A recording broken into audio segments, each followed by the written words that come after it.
കിടക്കുന്നു എന്തിന് എന്റെ കുട്ടി വെക്കരുത് കൊച്ചിന്റെ പേര്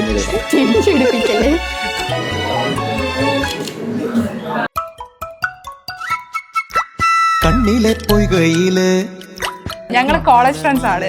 10 വർഷത്തിന് മേലുള്ള പരിചയമുണ്ട്. സനിത ആക്ച്വലി സനിത ചേച്ചിയാണ് നമ്മള് ജീവിതത്തിൽ മറ്റേ ഭയങ്കര ബ്യൂട്ടിഫുൾ ആയിട്ടുള്ള ഒരു സോൾ എന്ന് പറയില്ലേ, എല്ലാവർക്കും വേണ്ടി എല്ലാം വിട്ടുകൊടുക്കുന്ന നല്ല ആളാണ്. നല്ല സ്വഭാവമാണ്.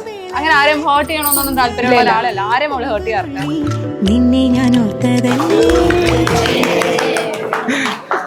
എൻ്റെ മകൻ അമല് അവൻ കുട്ടിക്കാലം മുതലേ തന്നെ വലിയ കരുതലുള്ളവനാണ്. സഹോദരങ്ങളോട്, ബന്ധുക്കളോട്, അയൽക്കാരോട് എപ്പോഴും സ്നേഹം മാത്രം. മറ്റുള്ളവരുടെ എല്ലാ പ്രശ്നങ്ങളും അവനെ വല്ലാതെ സ്വാധീനിക്കുന്നവനാണ്. ഓരോരുത്തരും അവൻ്റെ ചുറ്റുപാടുള്ളതെല്ലാം വളരെ നല്ലതായിരിക്കണം എന്നെപ്പോലും അവൻ ആഗ്രഹിക്കുകയും അവർക്ക് വേണ്ടി എത്ര സമയം ചെലവഴിക്കും. ബന്ധങ്ങൾക്ക് വലിയ മൂല്യങ്ങൾ കൽപ്പിക്കുകയും സൗഹൃദങ്ങളെ വലിയ തോതിൽ സൂക്ഷിക്കുകയും ചെയ്യുന്നതാണ്. അത് വളരെ സന്തോഷമുണ്ട്. അവനെ ഇങ്ങനെ ഒരു വിവാഹം ഈ നിലയിൽ തന്നെ ഒരു മാതൃകപരമായി നടത്താൻ കഴിഞ്ഞതിലും വളരെ സന്തോഷം. അവൻ്റെ ആഗ്രഹമാണ് ഇങ്ങനെ നടത്തണമെന്ന്. അത് ഞങ്ങൾ നിറവേറ്റി കൊടുക്കുക.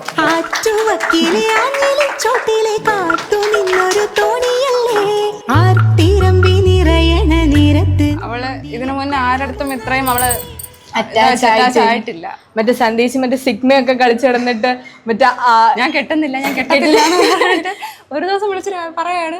വെള്ളിമൺ PO ദർശനത്തിൽ സജികുമാർ മകൻ അമൽദേവ് സജികുമാർ ആനിയെ എന്റെ നിയമാനുസൃത ഭർത്താവായി ഇന്നേ ദിവസം സ്വീകരിച്ചിരിക്കുന്നു. ആരുമൊന്നു നനയാൻ കൊതിക്കണ രാവിലാദ്യ മഴക്കുളിരിൽ നീ പറയും കഥകളിലൊക്കെയും തൂമഴ തുള്ളി തുള്ളി വന്നു.